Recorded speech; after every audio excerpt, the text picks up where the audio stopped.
अभिनय की tragedy queen महज़बीन उर्फ नाज उर्फ मीना कुमारी की। दोस्तों, आज के इस वीडियो में हम बात करेंगे अनपढ़ होने के बावजूद भी मीना कुमारी शायरी कैसे और क्यों करती थी। क्यों देश के तत्कालीन प्रधानमंत्री लाल बहादुर शास्त्री को मांगनी पड़ी थी उनसे माफी, और क्यों मीना कुमारी ने अपना बंगला दे दिया अदाकार मुमताज को, और उनके शौहर कमाल अमरोही से उनके रिश्ते में कड़वाहट कहां से शुरू हुई, जबकि शुरुआत मोहब्बत से हुई थी।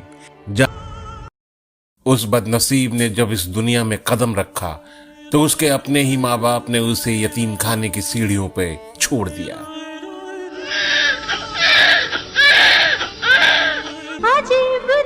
उसके अपने ही माँ बाप ने उसे यतीम खाने की सीढ़ियों पे छोड़ दिया।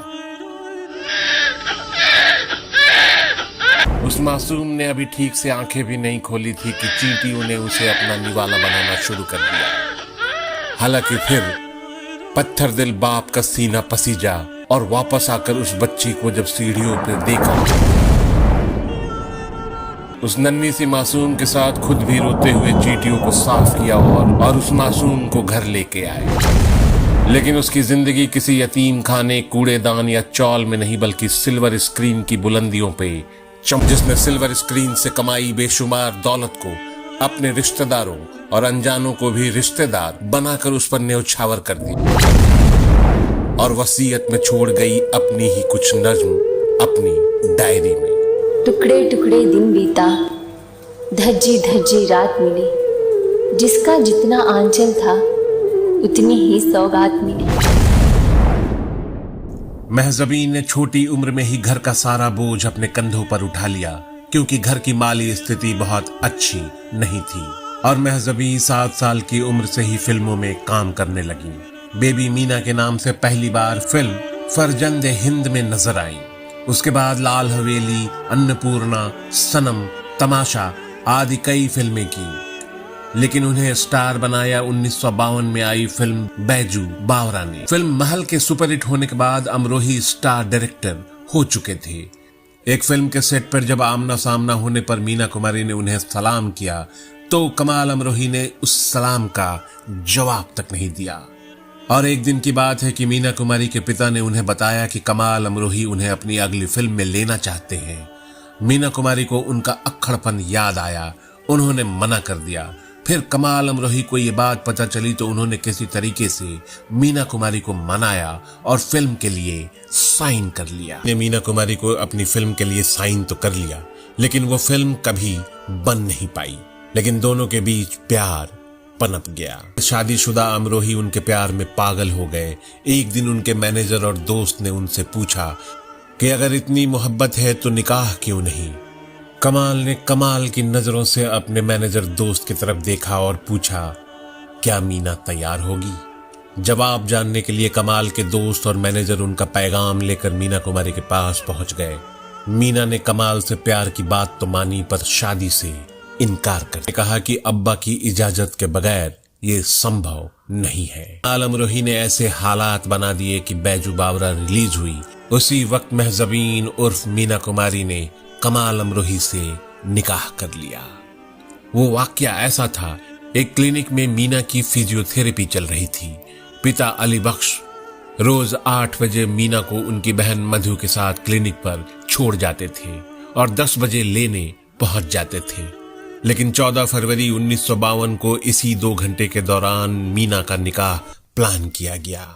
कमाल अमरोही अपने मैनेजर दोस्त काजी और काजी के 2 बेटों के साथ बिल्कुल तैयार थे।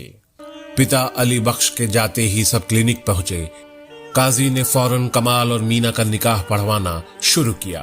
काजी के 2 बेटों और कमाल के दोस्त ने गवाही दे दी और इस तरह निकाह हो गया। बाद में जब पिता अली बख्श को पता चला तो मीना को अपने निकाह का सच बताना पड़ा। पिता अली बख्श ने तुरंत कहा कि तुम्हें तलाक लेना होगा मीना। उन्होंने दोनों के मिलने पे पाबंदी लगा दी। शूटिंग पर मीना के साथ वह खुद जाने लगे और हर तरह से यह सुनिश्चित किया कि दोनों करीब ना आ सके। उधर कमाल अमरोही की बेगम को भी पता चल गया कि उनके शौहर ने दूसरी शादी कर ली है। बेगम बच्चों को लेकर अपने गांव अमरोहा चली गईं। उनके रिश्तेदार तलाक के लिए अमरोही पर दबाव डालने लगे। कमाल के सामने अजीब सी मुसीबत थी।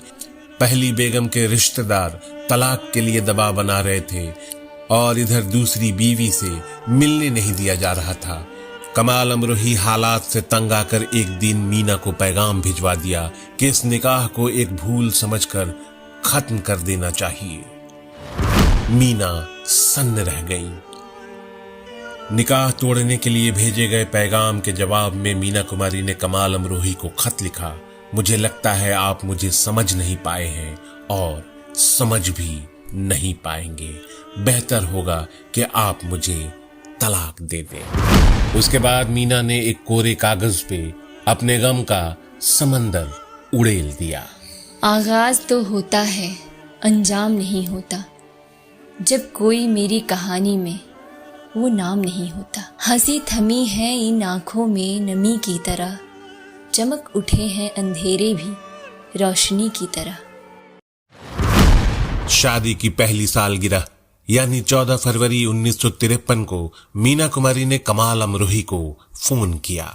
उन्होंने इस खत के लिए माफी मांगी। इस फोन के साथ ही दोनों के रिश्ते बेहतर होने लगे। एक दिन मीना ने पिता अली बख्श से कहा कि कमाल अमरोही फिल्म डेरा बना रहे हैं और इसके लिए उन्हें उनकी जरूरत है। अली बख्श भड़क गए। उन्होंने महबूब खान की फिल्म में काम करने के लिए मीना पर दबाव डाला। पिता के दबाव के आगे मीना झुक गईं, पर शूटिंग शुरू करने के 4-5 दिन के भीतर ही महबूब खान से उनकी अनबन हो गई और उन्होंने सेट से ही पिता अली बख्श को फोन किया कि वो महबूब खान का सेट छोड़कर कमाल के सेट पे जा रही हैं।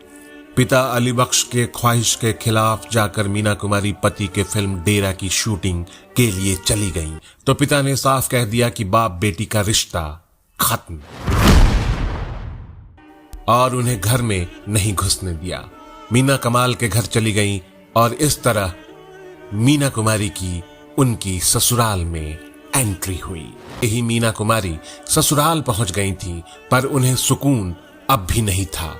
जिंदगी में एक के बाद एक ऐसे हादसे होने लगे कि मियां बीवी का रिश्ता बिगड़ने लगा। मीना कुमारी की निजी जिंदगी जहां पाताल में जा रही थी, वहीं मीना कुमारी का करियर आसमान छू रहा था और कमाल अमरोही का अहंकार भी। कहा जाता है कि कमाल अमरोही और मीना कुमारी के रिश्ते में आई खटास की वजह एक पर्स से शुरू हुई थी। वाकया कुछ ऐसा था कि सन 1955 में परिणीता के लिए मीना कुमारी को फिल्म फेयर का पुरस्कार मिलना था। मीना स्टेज पर अवार्ड लेने गई और अपना पर्स कुर्सी पर ही भूल गई। स्टेज से उतरकर सीधा अपने घर चली गई। बाद में अभिनेत्री निम्मी ने वो पर्स मीना कुमारी को जाकर दिया। मीना ने इस पर कमाल से पूछा कि आपको मेरा पर्स नजर नहीं आया? ये सुनकर कमाल अमरोही बोले, मैंने पर्स देखा था पर उठाया नहीं, क्योंकि आज मैं तुम्हारे पर्स उठाता, कल तुम्हारे जूते उठाने पड़ते। कहते हैं इसी प्रकरण के बाद दोनों के रिश्ते में खटास आने लगी और मीना मन ही मन घुटने लगी। एक वाकया और प्रचलित है कि एक बार सोहराब मोदी ने अपनी फिल्म के प्रीमियर में मीना कुमारी और कमाल अमरोही को बुलाया था। वहां चीफ गेस्ट महाराष्ट्र के राज्यपाल थे। मीना का परिचय कराते हुए सोहराब मोदी ने कहा कि ये हिंदुस्तान की सबसे बेहतरीन अदाकारा है और ये इनके पति हैं कमाल अमरोही। इस पर कमाल अमरोही तमतमा गए और उन्होंने तपाक से जवाब दिया, मैं कमाल अमरोही हूं और ये मेरी पत्नी मीना कुमारी है। ये कहकर कमाल अमरोही उस फंक्शन से निकल गए। दोनों की घुटन इतनी बढ़ गई कि सन 1964 में कमाल अमरोही ने उन्हें तलाक दे दिया। मीना कुमारी बिल्कुल टूट गई और एक बार फिर से मीना कुमारी ने कोरे कागज पे अपना दिल रख दिया। मीना कुमारी ने कमाल अमरोही को एक खत लिखा। कहा जाता है कि वो खत आखिरी था कमाल अमरोही के लिए। उस खत में मीना ने लिखा था, तलाक तो दे रहे हो नजर एक कहर के साथ, जवानी भी मेरी लौटा दो मेरे मेहर के साथ। मीना कुमारी इस पूरे हादसे से टूट गई थी और इसी गम में मीना कुमारी का साथ उनकी नींद ने भी छोड़ दिया और उनकी हालत और बिगड़ने लगी। डॉक्टर ने उन्हें एक सलाह दी कि आप थोड़ी ब्रांडी पी सकती हैं। और यहां से मीना कुमारी की जिंदगी में एक साथी तो जरूर रहा जो अंत तक रहा, और वो थी शराब। मीना कुमारी ने शराब पीना शुरू कर दिया। एक वक्त ऐसा आया जब मीना कुमारी की जिंदगी में तंगी चलने लगी। उनकी हालत ऐसी हो गई कि वो मुमताज की भी कर्जदार हो गई। इस कर्ज को चुकाने के लिए मीना ने अपना आलीशान बंगला उनके नाम कर दिया। इस फिल्म में काम करने के लिए मीना कुमारी को मुमताज को 3 लाख रुपए देने थे, लेकिन आर्थिक तंगी के कारण मीना उन्हें ये रकम नहीं चुका पाई। हालांकि मुमताज ने कभी भी सामने से इस कर्ज की बात नहीं की, लेकिन इन पैसों का बोझ हमेशा मीना कुमारी के मन में बना रहा। मीना कुमारी की तबीयत ज्यादा बिगड़ने लगी।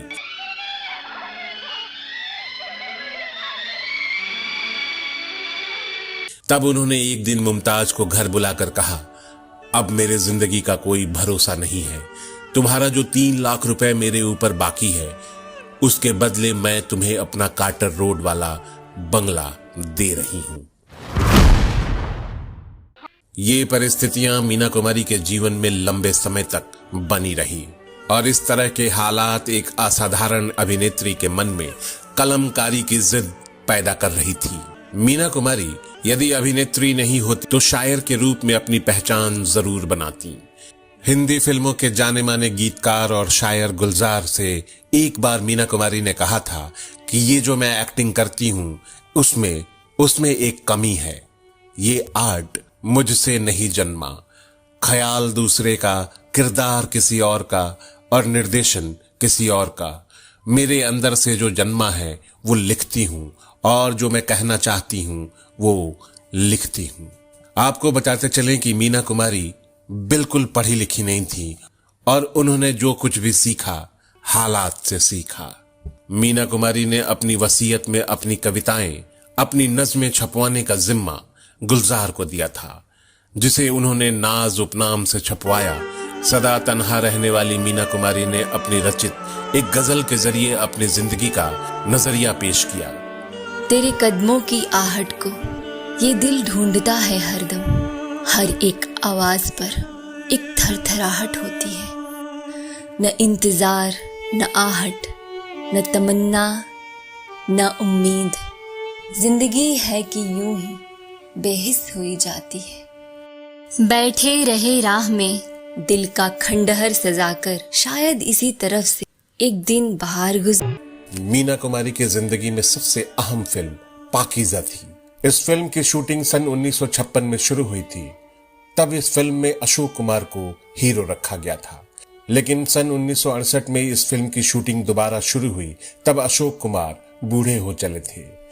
कहा जाता है इस फिल्म में शुरू में लीड रोल में धर्मेंद्र थे, लेकिन कमाल अमरोही ने मीना कुमारी से उनकी नजदीकियों के कारण उन्हें साइन नहीं किया। बाद में ये रोल राजकुमार के पास गया। हालांकि मीना कुमारी का शरीर साथ नहीं दे रहा था, और आलम यह था कि कुछ लंबे और थका देने वाले डांसिंग सीन उनकी बॉडी डबल पद्मा खन्ना से करवाने पड़े।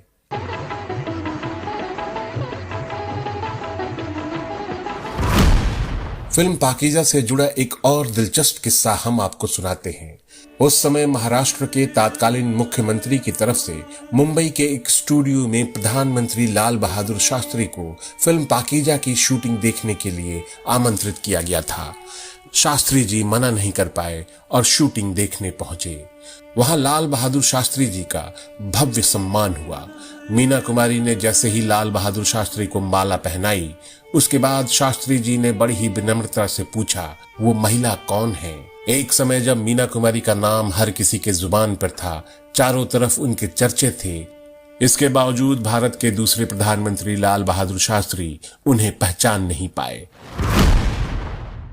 कुलदीप नैयर की किताब फ्रॉम जिन्ना टू मोदी में इस घटना का जिक्र मिलता है। किताब के अनुसार जब लाल बहादुर शास्त्री ने संबोधित किया तो सार्वजनिक तौर पर उनसे माफी मांग ली। शास्त्री जी ने कहा, मीना जी मुझे माफ करना, मैं आपको पहचान नहीं पाया। मीना कुमारी से फिल्म पाकीज़ा में कमाल अमरोही ने इमोशनल कार्ड के जरिए शूटिंग करवाया था। सुनील दत्त, नरगिस, खयाम और उनकी पत्तारों ने मिलकर मीना कुमारी को इस फिल्म को पूरा करने का आग्रह किया था।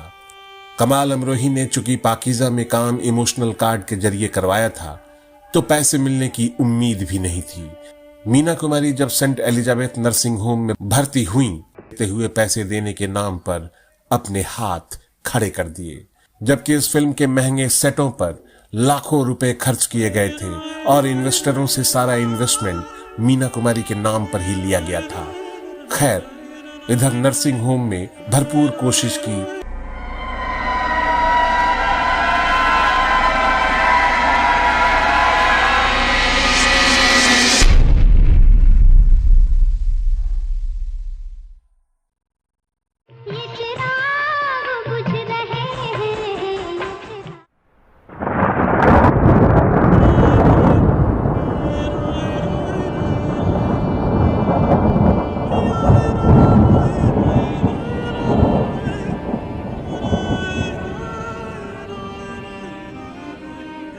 मीना कुमारी उस दौर की सबसे महंगी अदाकारा थी और जब तक उन्होंने फिल्मों में काम किया तब तक उन्हें पैसे की कोई कमी नहीं रही। उन्होंने हमेशा परिवार का खर्चा उठाया और उनके दूर दूर के रिश्तेदारों, मित्र आकर उनकी मेहमान नवाजी का फायदा उठाते थे।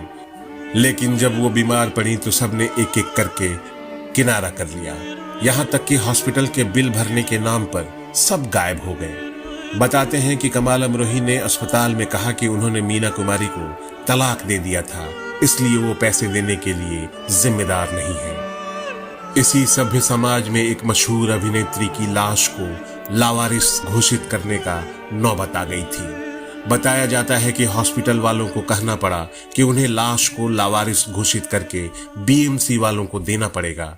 जब ये खबर अखबारों में छपी तब एक अनजान पारसी व्यक्ति हॉस्पिटल आया और हॉस्पिटल का बिल चुकाकर मीना कुमारी के शव को सम्मान के साथ इस्लामिक विधि से कब्रिस्तान में सुपुर्दे खाक किया।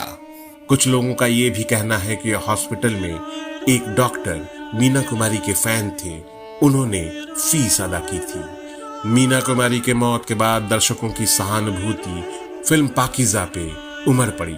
पाकीज़ा सुपरहिट हो गई। मीना कुमारी के हार्डकोर फैंस तो उनकी एक्टिंग की झलक पाने के लिए दर्जनों बार फिल्म देख रहे थे। मीना कुमारी की जिंदगी और मौत की कहानी के हालात लगभग एक से थे। मौत मुबारक।